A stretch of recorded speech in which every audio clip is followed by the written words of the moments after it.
So the last concept we are going to be looking at is interrupts. An interrupt in simple terms is a program which requires attention before the current program finishes execution. So I'll give you an example.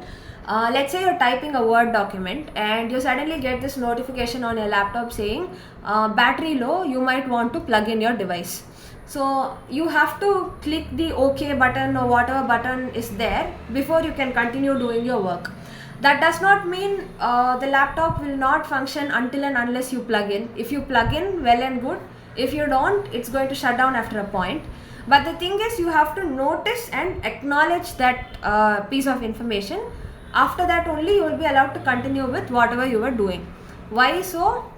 Because that notification is more important compared to typing a document from the system's point of view, that is. So you will study in operating systems that most tasks which happen inside a computer have a priority associated with them. So when do you get an interrupt is when a low priority task is happening and suddenly some situation pops up which necessitates a higher priority task being performed. So in such cases, whichever part of the computer led to that situation popping up, that will send an interrupt to the CPU requesting that this interrupt be serviced or attended to first. So in such cases, you do not have a choice but to pause what you are doing, pause the currently being executed program, go to the interrupt, which is also a program, service it or finish executing it, and then come back to your program. So this is where the storing the previous paused memory location becomes important. This is where your stack registers come in. This is why we looked at subroutine call and return. So within interrupts there are types. There are external interrupts which come from outside the CPU. For example, it could be because a pen drive has been inserted but not completely, that kind of stuff. It's not inside the CPU, it's an external device. It could be internal interrupts which are caused by something happening within the CPU. Some register is not functioning properly, the stack is full, that kind of stuff which is inside the CPU. Or software interrupts which are caused by the programs being executed. There is something wrong with the program or so on. So there are different types of interrupts, and depending upon the type of interrupt, the corresponding device or part of the system sends a notification to the CPU saying this situation has come up and this is of higher priority than the task you are currently executing. So please attend to this first and then to whatever you are doing. So what the CPU does is it pauses execution of the program it was working on. It will take that memory address, put it in the stack. Then it goes to this interrupt, which is also a program which also has some location in the memory.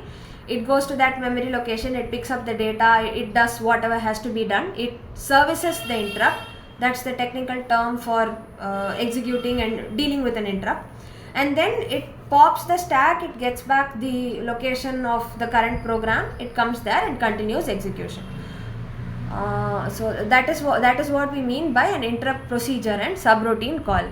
So the important thing to note is when you are working on a program and when an interrupt arrives, you not only need to store the address of the instruction you are working on, but also the content of processor registers and status bits. So let's say we were performing some 4-digit by 4-digit multiplication.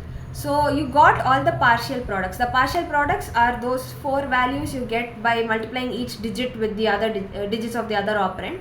And when you add those 4, you will get the final product. Let's say we got the partial products, we have not added them up yet. In between, an interrupt comes. So now it is not sufficient to just store the memory address of the operands. I also need to save the partial products somewhere, because if I don't do that, if I just store the memory address of the operands A and B, then I go service my interrupt and come back, I have to do the multiplication again, which is a waste of time. So if I can store A, B addresses as well as these 4 partial products, when I come back, I will realize I have the partial products. I only need to add them and display the answer. So it is important to store the content of the PC, which is the instruction from where you have to proceed. The contents of all the processor registers which you are working with or using for this program, and status bit. Status bit is like if you're performing addition and there is some carryover or subtraction, borrow, that kind of extra bits. So when you're working on a program and an interrupt comes, all the data related to the current program needs to be saved in a specific register, usually a stack register, and then only you can move on. That is what we mean by saying you have to define the state of the CPU rather than storing only the program counter. So that is how an interrupt is serviced.